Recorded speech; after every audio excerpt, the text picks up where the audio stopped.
Bharatiya Janata party के माननीय राष्ट्रीय प्रवक्ता राज्यसभा सांसद डॉक्टर सुधांशु त्रिवेदी जी आपको संबोधित करेंगे। मेरा विनम्र निवेदन है माननीय सुधांशु जी से कि आपको संबोधित करें। मित्रों, देश में चुनाव की प्रक्रिया अपने अंतिम चरण में है।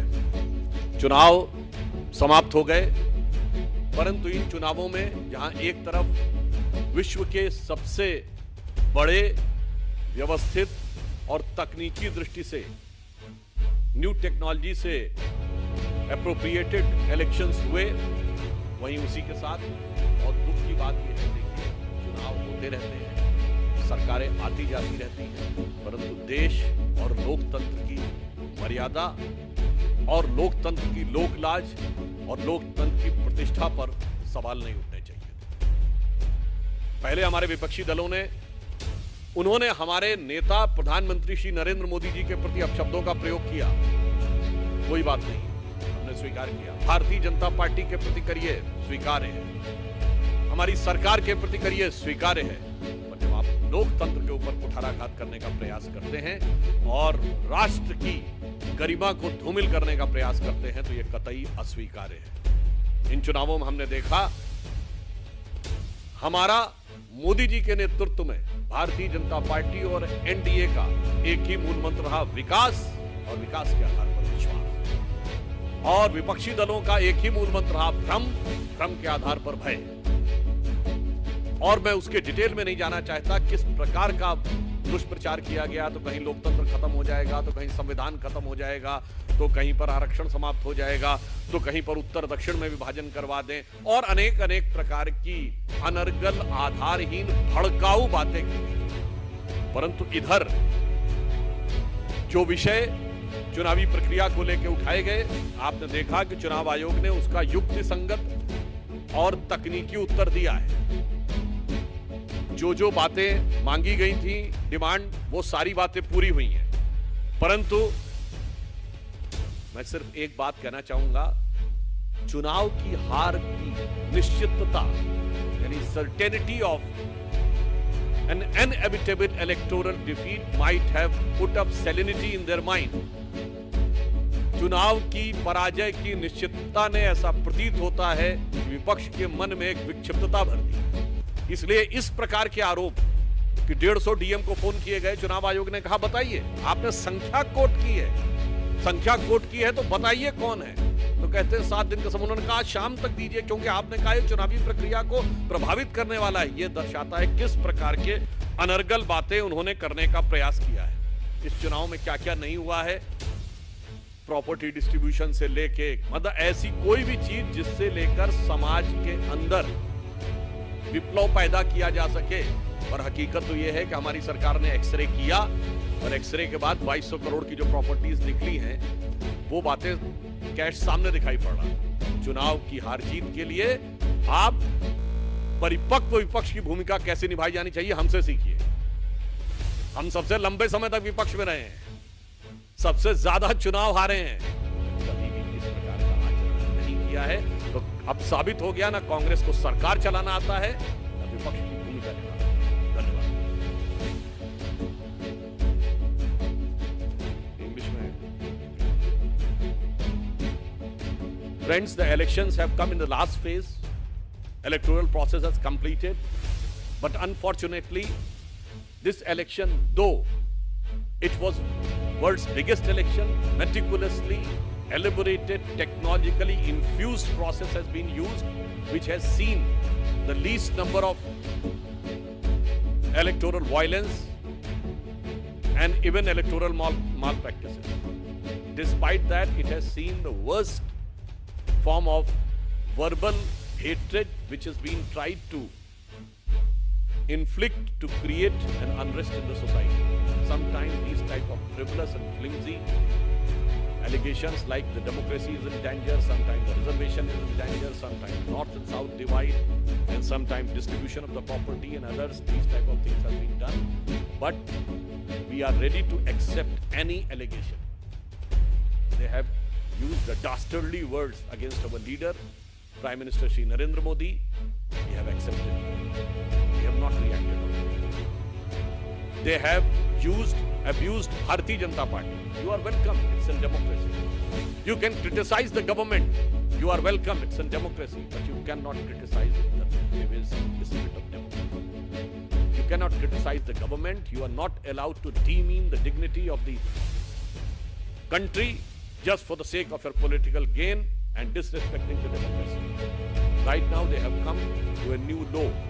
When these type of allegations have been made that 150 district magistrates have been called and the election commission has asked that you have given a quantitative clear figure. Now give us the list. Now they are trying to divert. So that's why our motto in the entire election under the leadership of Narendra Modi was Vikas and Vishwas, development and confidence. And their motto was Bhram and Bhay, to confuse, create a propaganda and fear. Now the process has finished. Let us wait for the results. Why you are doing like this? If you have gone berserk in the desperation of inevitable defeat in a consecutive 3 terms, so I would like to remind you that you have lost the government several times and you have never came back. In 1967 in Tamil Nadu, never Congress came back. 77 West Bengal, they never came back. 1989 they lost in UP and Bihar, they never came back. In 1990 they lost Gujarat, they never came back. So it's happening for the again at the time center also. You lost and you are not being witness to coming back. So don't criticize the democracy. And one more thing again I would like to add is last few years, according to you, the election commission was working very good in Punjab, Himachal, but not good in Haryana and Uttarakhand. It was working very good in Delhi, but not in UP. It was working very good in Bengal, Telangana, Tamil Nadu, but not working good in Gujarat, Maharashtra and Assam. So don't try to hoodwink the people of India. They are wise enough to understand that you are doing this type of allegation, nothing but to satisfy your ego, like पुराने जमाने में जैसे बिगड़े दिल शहजादे होते थे, like the despotic prince. So I would like to say, finally, Congress uses to give a slogan कि सारे भारत से नाता है, सरकार चलाना आता है. Now the people have seen that they are not worthy of running the government, but they have lost even the maturity to perform as a proper opposition. एक चीज और ऐड कर, इलेक्टोरल प्रोसेस को लेकर कांग्रेस की परेशानी समझी जा सकती है. जब से वोटर आईडी कार्ड आए हैं उसके बाद कांग्रेस को कभी क्लियर मेजॉरिटी नहीं मिली. जब से सीसीटीवी फुटेज पूरी 100 टाइम्स सर्वेलेंस रहती है, कांग्रेस को कभी मेजॉरिटी नहीं मिली. जब से इलेक्टोरल वायलेंस खत्म हुई है तब से कांग्रेस को कभी क्लियर मेजॉरिटी नहीं मिली. आपका दर्द हम समझ सकते हैं. If in the entire history of India one prime minister was adjudged by court for electoral malpractices, it was Srimati Indira Gandhi, by none other than Allahabad High Court. And I would like to remind, election तो आप पहले भी 1991 Amethi election, Congress की तरफ से booth capturing हो रही थी, गोलियां चली थी, डॉक्टर संजय सिंह घायल हुए थे, पुराने लोगों को याद होगा, 21-22 लोग नामजद हुए थे. ठीक है, जब तक चुनाव परिणाम आया, राजीव गांधी जी की मृत्यु हो चुकी थी. इवन अमेठी रायबरेली में आप सारी सीटें हार चुके हैं. एक भी विधानसभाएं आपके पास नहीं है. विधानसभा भी सब भाजपा के पास है, सपा के पास है, जिला panchayat. So be ready to gracefully accept the defeat rather than demean the dignity of democracy.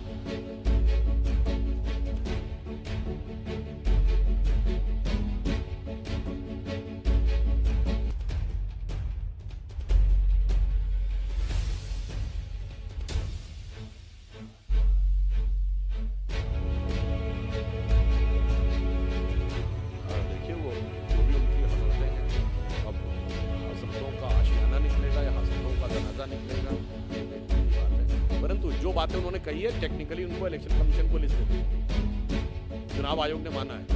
और मैं दिग्विजय सिंह जी से कहना चाहूंगा तो 2018 में कैसा काम किया था मध्य प्रदेश में चुनाव आयोग ने, और 2 बार पंजाब में कैसा काम किया. ये अपनी हार का ठीकरा दूसरों के ऊपर, यही अंतर है. देखिए साहब, एक बात कह दूं, उन्होंने जबरन अपनी पार्टी में तो अपने को लीडर एस्टेब्लिश कर लिया, जनता ने लीडर नहीं माना है. राहुल गांधी जी के नेतृत्व में चुनाव हुआ, 2014 हारे, ऑफिशियली उनके नेतृत्व में, मतलब एक तरीके से अध्यक्ष थे, 19 में 2 बैटली हारे और अब हार रहे हैं।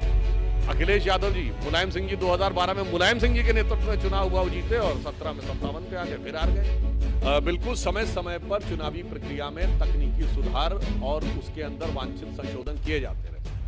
अब आपने नाम लिया तो मैं ये भी बात बता दूं, 1951 के पहला इलेक्शन कैसे हुआ था, तो उसमें तो जानते क्या हुआ था, कई जगहों पर पोलिंग बूथ जो थे वो ट्रेवल करते हुए जाते थे, ऐसा भी हुआ था। बाद में महसूस किया गया कि ऐसा नहीं हो सकता, तो इसके आधार पे आप ये नहीं कह सकते कि 1952 का चुनाव सही नहीं था, वो उस परिस्थितियों में था और उसके बाद वो कहानी तो बहुत पुरानी हो गई। अब तो चुनाव आयोग ने चुनौती देके कहा था ना, आइए हैक करके दिखा दीजिए, तो कहां वो ऐसी वाली बात लगती है जैसे ब्लैक एंड व्हाइट के पिक्चर ट्यूब वाले जमाने की बात आप एलईडी के जमाने में करने का प्रयास करते हैं।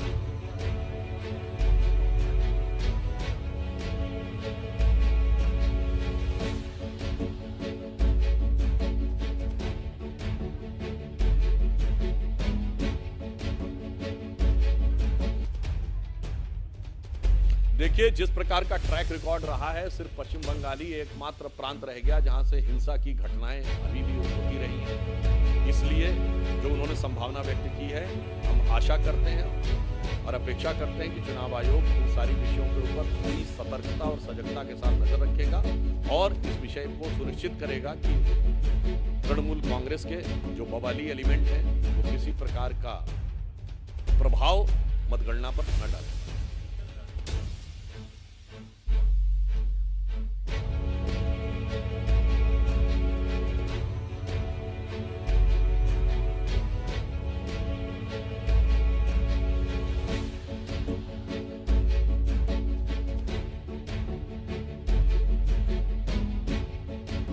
What we thought that this is going to be the epoch of new era under the leadership of Prime Minister Shri Narendra Modi, because in this 21st century vibrant and vivid democracy for the third consecutive term with a clear majority which seems to be sure tomorrow, I think this is a very significant achievement and one more achievement.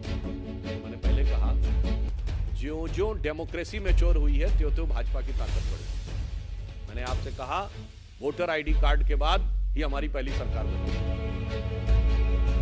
साक्षरता 50% आने के बाद BJP की सरकार बनी, 60% आने के बाद मोदी जी को क्लियर मेजॉरिटी मिली, इस समय 75% होगा, तो कल देखिएगा क्या होगा, मैं इस पर टिप्पणी नहीं करना चाहता। तो ये दर्शाता है कि भारत का लोकतंत्र परिपक्व हो रहा है, परंतु वो लोग जो ब्रिटिश कॉलोनियल माइंडसेट की लीगेसी अभी भी दिमाग में रखे हुए हैं वो विक्षिप्त हो रहे हैं।